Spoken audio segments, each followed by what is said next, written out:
Hanya menghitung beberapa saat waktu saja lagi kita akan memasuki hari Ahad, hari yang pertama dalam sepekan. Tapi juga dia merupakan hari yang pertama tanggal 1 Muharram 1444 Hijrah.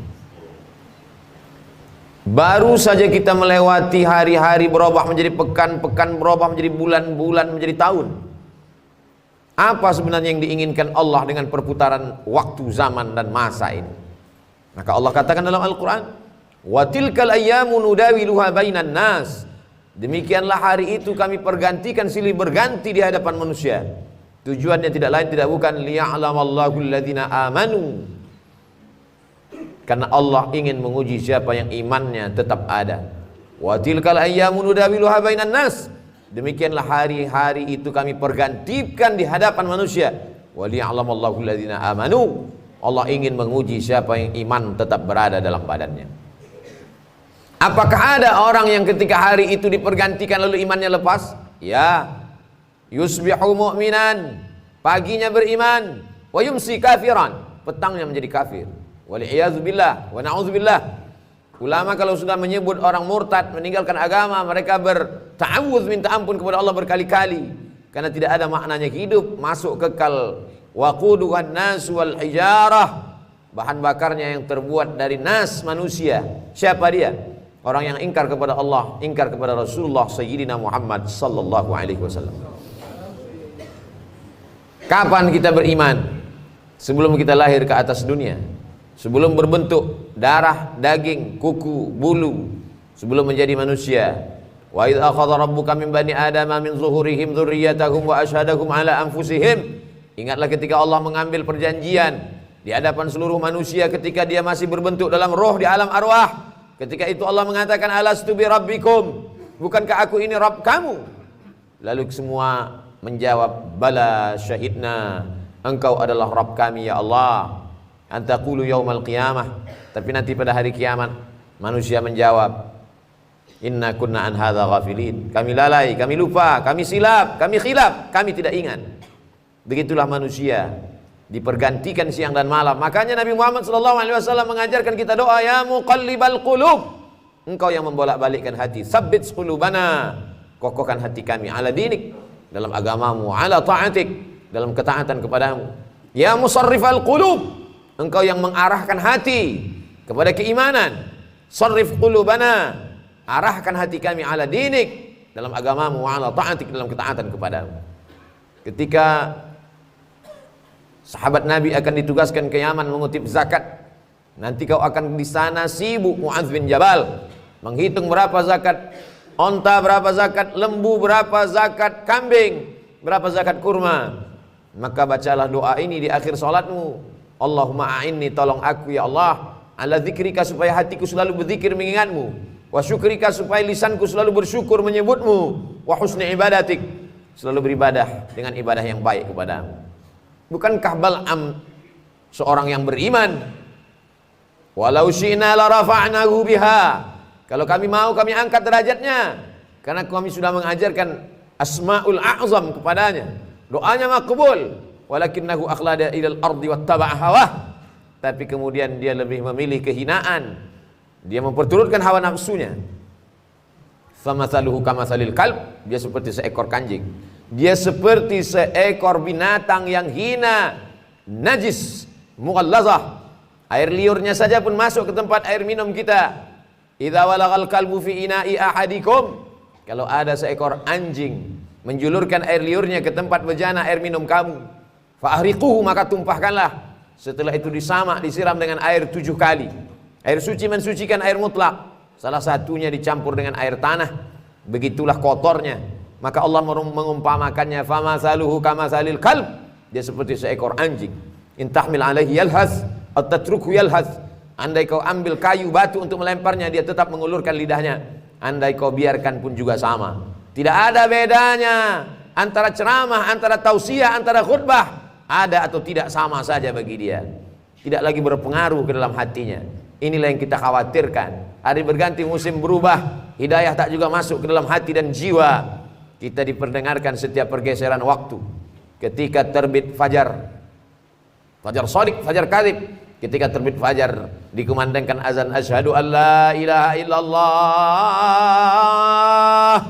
masuk ke telinga, masuk ke tangkai jantung, masuk ke otak, ke ubun-ubun, mengalir ke mata, ke telinga, ke tangan, ke kaki, masuk dalam aliran darah. Lalu kemudian ketika tergelincir matahari, kembali kita dengar asyhadu an la ilaha illallah. Ketika petang matahari mulai redup, kita kembali mendengar asyhadu anna muhammadar rasulullah. Ketika tenggelam matahari nampak syafaq ahmar rona merah di tempat tenggelamnya matahari, kita kembali berkata asyhadu an la ilaha illallah. Ketika sempurna malam gelap, masuk isya sebelum tidur malam, kita kembali mendengar asyhadu an la ilaha illallah. Mengapa? Mengapa setiap pergeseran waktu kita diingatkan? Agar kita istiqamah.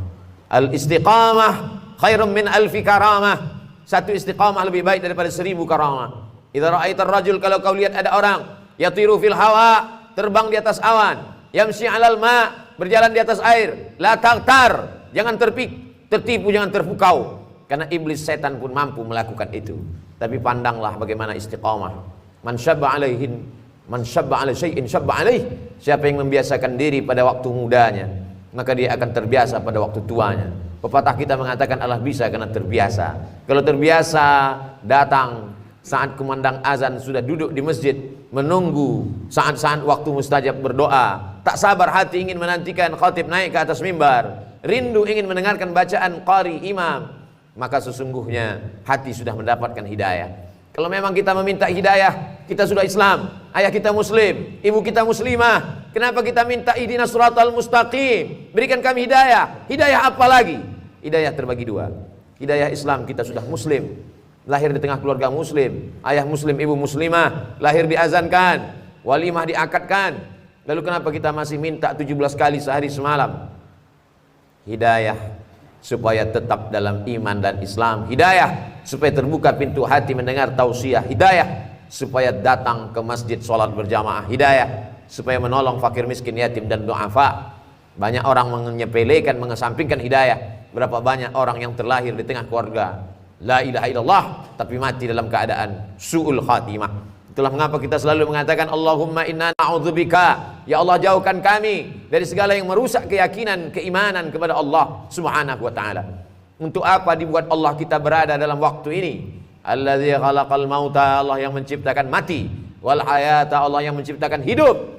Untuk apa Allah buat ada hidup, ada mati, ada lahir, ada orang yang masuk ke dalam liang lahat di menit yang sama, detik yang sama, di rumah sakit yang sama, ada orang yang lahir ke atas dunia menangis, tapi di kamar sebelah ada orang yang ditangisi karena dia meninggalkan dunia. Untuk apa Allah buat kita berada di relung waktu? Alladzi khalaqal mauta, Allah menciptakan mati, wal hayata, Allah menciptakan hidup, liyabluwakum ayyukum ahsanu amala. Allah ingin menguji siapa yang paling baik amalnya. Tidak dilihat siapa yang paling bagus bentuk tubuh, rupa wajahnya. Tidak dipandang siapa yang paling tinggi jabatan, harta, kehormatan, kemuliaannya. Yang dilihat adalah siapa yang paling baik amalnya. Betapa indahnya orang yang tinggi jabatannya, baik amalnya, dia pakai kekuasaannya menolong agama Allah. Betapa hebatnya orang yang cerdas otaknya, panjang titelnya, hebat kualitas prestasinya, tapi di samping itu dia pakai juga untuk menolong agama Allah. Dunianya dapat, akhiratnya tidak hilang. Sesuai dengan doa yang diajarkan kepada kita, Rabbana atina fid dunya hasanah wa fil akhirati hasanah wa qina adzabannar. Dunianya baik, akhiratnya baik, dan tidak tersentuh api neraka. Untuk apa Allah buat kita hidup di tahun 1443 Hijrah, lalu dibuatnya kita menyeberang relung waktu masuk ke 1444 Hijrah. Waliya'lamallahu alladhina amanu wa yattakhidha minkum syuhada. Dia ingin ada di antara manusia itu yang mati sebagai syahid. Menangis Khalid bin Walid di atas ranjang kematian. Kenapa engkau menangis wahai sahabat Nabi yang mulia Khalid bin Walid? Bukankah engkau mendapatkan pahala jihad?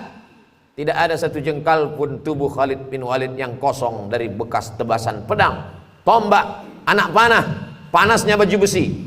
Yang kutangiskan, kenapa aku mati di atas ranjang? Kenapa aku mati di atas tempat tidur? Mengapa aku tidak mati syahid menolong agama Allah? Tapi ada orang-orang yang tidak mati syahid, tapi dia mendapatkan pahala syahid. Man kharaja fi talabil ilmi, siapa yang keluar rumah dengan niat menuntut ilmu, fahuwa fi sabilillah, dia sama seperti orang yang berjihad fisabilillah hatta yarji'a, sampai dia pulang ke rumahnya. Man jahaza ghazian, siapa yang menyiapkan alat-alat perang, dia tidak ikut menolong Masjid Al-Aqsa di Palestina dari serangan tentara Israel, tapi dia ikut menolong saudara-saudaranya. Andai dia tidak mampu dengan hartanya, dengan kekuasaannya, dengan jabatannya, dia tolong dengan doanya. Man jahaza ghazian faqad ghaza, siapa yang menolong saudaranya, maka dia sudah tercatat sebagai orang yang berjihad fisabilillah. Saudara-saudara yang sudah mendahului kita karena meninggal kena virus, al-mat'unu syahid, orang yang meninggal karena penyakit wabah, mereka juga adalah orang yang mati syahid. Seorang kepala keluarga meninggalkan anak istrinya untuk mencari nafkah yang halal, meninggal dalam perjalanan, mereka pun juga adalah syahid. Syahid dunia, ada syahid akhirat. Kenapa ingin menjadi syahid? Mengapa mereka berlomba-lomba sampai berkata iskariman, hidup mulia, au mut syahidan, atau mati syahid? Orang beriman kalau mati, matinya mati syahid. Kalau hidup, hidupnya mulia. Kenapa mereka ingin menjadi syahid? Karena orang yang syahid itu tidak merasakan sakratul maut illa kal qars, hanya seperti cubitan pada kulit. Begitulah indahnya kematian mereka. Sedangkan kematian yang biasa, ketika orang mati itu berjumpa dengan Nabi Muhammad SAW pada peristiwa Isra Mi'raj, Nabi bertanya, apa yang kalian rasakan? Kami merasakan kematian itu seperti tebasan pedang di tempat yang sama beratus kali. Kami merasakan kematian itu seperti seekor kambing yang dikuliti hidup-hidup. Kami merasakan kematian itu seperti mata kail pancing ditarik dari kulit yang basah sampai kulit, darah, daging terikut dalam mata kail pancing. Sakit yang tak dapat diungkapkan dengan kata-kata. Begitulah kematian. Makanya kita berdoa, Allahumma hawwin alaina fi sakaratil maut, ringankan kami waktu sakaratul maut. Tapi orang yang mati syahid tersenyum wajahnya, karena kematian itu dia rasakan hanya seperti cubitan pada kulit yang lembut. Mereka tidak terkena azab kubur. Kita berdoa sebelum salam, Allahumma inni a'udzubika min azabi jahannam, min azabil qabri, wa min fitnatil mahya wal mamat, wa min syarri fitnatil masiihid dajjal. Selamatkan kami dari azab kubur. Sedangkan mereka tak merasakan azab kubur, yang ketika mereka tidak merasakan hisab, langsung saja masuk ke dalam surga. Salamun alaikum, selamat untuk kalian hai orang yang mati syahid, tibtum, kalian sudah berbuat baik, fadkhuluha khalidin, masuklah kalian ke dalam surga Allah Subhanahu wa taala. Banyak orang menyia-nyiakan waktunya, dianggap waktu ini gratis, tidak ada pertanyaan. La tus'alunna yauma idzin 'anin na'im. Kamu semua akan ditanya tentang nikmat yang diberikan Allah Subhanahu wa taala. Berapa langkah kaki, berapa hembusan nafas, berapa kedipan mata, berapa bisikan telinga, berapa ayunan tangan, berapa darah yang dicuci oleh buah pinggang, berapa yang disemburkan oleh jantung ke otak, semua akan diminta tanggung jawab di hadapan Allah Subhanahu wa taala. Adakah yang lepas? Yauma yafirrul mar'u min akhi, orang lari dari saudaranya, wa ummihi wa abi, dari ibunya, dari ayahnya, wa sahibatihi wa bani, dari istri, suami, melarikan diri dan anak-anaknya. Semua akan bertanggung jawab. Likulli imri'in minkum yauma idzin sya'nun yughnih, semua orang akan bertanggung jawab atas segala gerak lidahnya. Al-yawma nakhtimu ala afwahihim, hari itu mulut terkunci, wa tukallimuna aydihim, tangan akan bicara, wa tashhadu arjuluhum, kaki akan bersaksi, bima kanu yaksibun, apa yang pernah kita lakukan di dunia, semua akan diminta tanggung jawab di hadapan Allah Subhanahu wa taala. Hari ini uang kita banyak, kita bisa bayar pengacara untuk membela kita di hadapan hakim, tapi saat itu hakimnya bukan manusia. Alaihissallahu bi ahkamil hakimin, bukankah Allah hakim di antara para hakim yang paling adil, paling mulia? Alaihissallahu bi ahkamil hakimin. Kita menjawab, bala syahidna, betul, kami saksikan itu. Shadaqallahul azim, maha benar Allah, wa sadaqa rasuluhun nabiyul karim, benar Rasulullah, wa nahnu ala dzalika minasyahidin, kami semua menjadi saksi atas kebenaran itu ya Allah. Allah buat kita ada dalam waktu ini. Mengapa kawan kita yang lebih sehat dari kita lebih mati duluan? Kita yang diprediksi orang sakit masih hidup sampai saat ini. Bukan karena kita menjaga kesehatan. Berapa banyak orang sehat mati mendadak, berapa banyak orang yang divonis mati sampai saat ini belum mati. Kita sampai hari ini masih hidup karena Allah ingin kita bertaubat, Allah ingin kita beramal soleh, Allah masih sayang dengan kita, Allah ingin kita berdakwah. Kita manfaatkan sisa usia yang tak tahu tak kapan akan berakhir. Hidup ini seperti lampu yang ditempelkan di dinding, ketika minyaknya habis kering, lampu akan padam sendiri. Sampai masanya kita akan padam, berubah menjadi santapan cacing tanah. Kalau pernah meninggalkan nama-nama yang baik, masjid, pondok pesantren, itulah yang akan menolong di hadapan Allah. Ditinggalkan anak-anak yang saleh, Semua hanya tinggal kenangan. An-nasu niyam, manusia ini seperti orang yang tidur. Makin lama tidurnya, makin lelap tidurnya, makin meracau berkata yang tidak dia sadari. Falamma matu, ketika dia mati, intabahu, barulah dia terbangun dari tidur lelapnya. Orang mati, dia sudah hidup. Orang mati, dia sudah sadar. Orang mati, dia sudah terjaga. Orang hidup dalam mimpi yang tak bertepi. Kita masih syukur diingatkan oleh khatib, diingatkan oleh para ulama, dikirimkan Allah Subhanahu wa taala para nabi. Para nabi diwarisi oleh para al-ulama warasatul anbiya, diingatkan bahwa hari silih berganti akan diminta tanggung jawabnya di hadapan Allah. La tazulu qadama 'abdin yaumal qiyamah. Kaki anak Adam akan tetap berdiri di padang mahsyar hatta yus'al, sampai disoal, ditanya. Pertanyaan yang pertama, an umrihi fima afnah, umur yang kuberikan kemana saja kau pakai? Kalau kita dapat menjawab umur dipakai untuk mengajarkan Al-Quran, maka kita masuk dalam golongan khairukum man ta'allama al-Qur'ana wa 'allamah. Umur yang kupakai untuk memimpin umat ke jalan Allah, masuk dalam golongan sab'atun yuzilluhumullah, 7 golongan yang dapat naungan Allah yauma la zilla illa zilluh. Hari itu tak ada naungan kecuali naungan Allah. Imamun adilun, pemimpin yang adil. Kalau dapat kita syukuri nikmat Allah, menjadi orang kaya yang dermawan, menjadi penguasa yang mengayomi orang banyak, menjadi ulama yang mengajarkan kebaikan. Andai tidak, jadilah orang yang mendengarkan nasihat yang baik, mengamalkan yang baik, tulus ikhlas kepada Allah Subhanahu wa taala. Itu saja yang dapat menolong. Silakan menjadi orang kaya yang fakir, orang kaya yang bakhil. Kau akan menjadi Qarun, tetap juga mati menghadap Allah. Silakan menjadi penguasa yang angkuh dan sombong. Kau akan menjadi Fir'aun, mati juga menghadap Allah. Silakan menjadi orang yang berilmu, tapi tidak menolong agama Allah, akan menjadi Bal'am, akan mati juga menghadap Allah. Silakan menjadi orang yang cerdas, tapi tak pernah memperdulikan perintah Allah, akan menjadi Haman, mati juga menghadap Allah. Orang baik mati, orang jahat mati. Kematian sesuatu yang pasti datang. Isma syi'ta, hidup sesuka hatimu. Fa innaka mayyit, tapi ingat, kau akan mati menghadap Allah Subhanahu wa taala.